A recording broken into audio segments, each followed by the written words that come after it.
writer who is published in Portuguese. Her name is Clarice Lispector.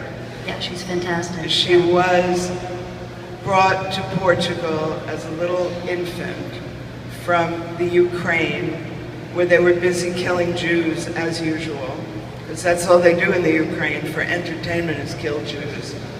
Basically, in the Ukraine, the pogrom is like New Year's Eve here. And Clarice Lispector, the youngest of three sisters, was brought as an infant to a very poor town in Brazil, not Rio. She lived in Rio later. Her mother was in a wheelchair. Her mother had been raped in a pogrom. It was an old wives' tale at that point that a pregnancy would cure syphilis and gonorrhea. Not true. But these very primitive people in the Ukraine believed it. Okay. So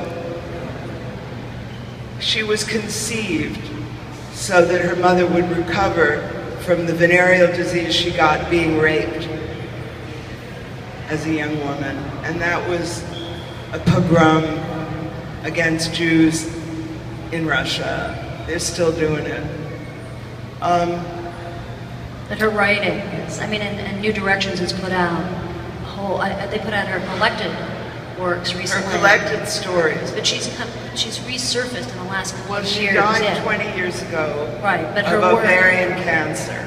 She was, if you ask somebody who grew up in Brazil and you say Clarice, they say, Clarice, oh my God, our greatest writer. Yeah, she was. And even my dog walker, who is Brazilian, I say Clarice. She said, oh, Clarice. We quote Clarice. We love Clarice.